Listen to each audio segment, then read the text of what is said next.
Bonjour tout le monde.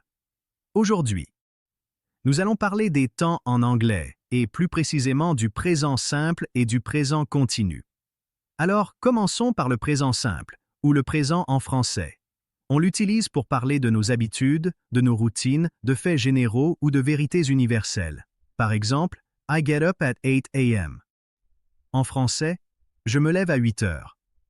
Cela montre une action habituelle que l'on répète tous les jours, mais qui n'est pas forcément en train de se passer maintenant. Un autre exemple. Water freezes at 0 degrees, soit l'eau gèle à 0 degré.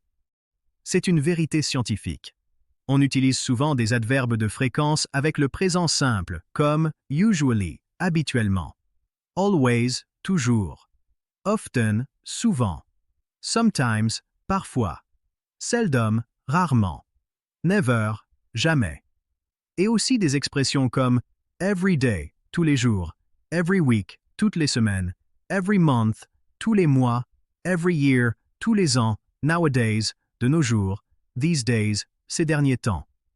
Par exemple, I usually have dinner at 9 p.m. Je dîne habituellement à 21 heures. Le présent simple est aussi très utilisé dans les nouvelles, à la télévision ou à la radio pour raconter des faits, et parfois pour parler d'un futur programmé, par exemple. The examination starts at 9 o'clock tomorrow. L'examen commence à 9 heures demain.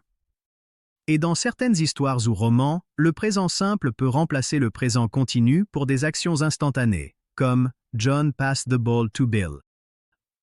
John passe le ballon à Bill. Maintenant, parlons du présent continu, ou être en train de plus verbe en français. On l'utilise pour parler des actions qui se déroulent au moment où l'on parle. Sa formation est simple, be plus verbe en ing. Les expressions typiques sont currently, actuellement, at present, en ce moment, for the time being, pour le moment, at the moment, en ce moment, right now, à l'instant. Par exemple, Mark is working in the garden at the moment. Mark travaille dans le jardin en ce moment. Voici encore quelques exemples pour mieux comprendre. I am reading a book right now. Je lis un livre en ce moment. She is studying for her exam currently. Elle étudie pour son examen actuellement. They are playing football at present. Ils jouent au football en ce moment. We are watching a documentary at the moment. Nous regardons un documentaire en ce moment. He is cooking dinner right now. Il prépare le dîner en ce moment.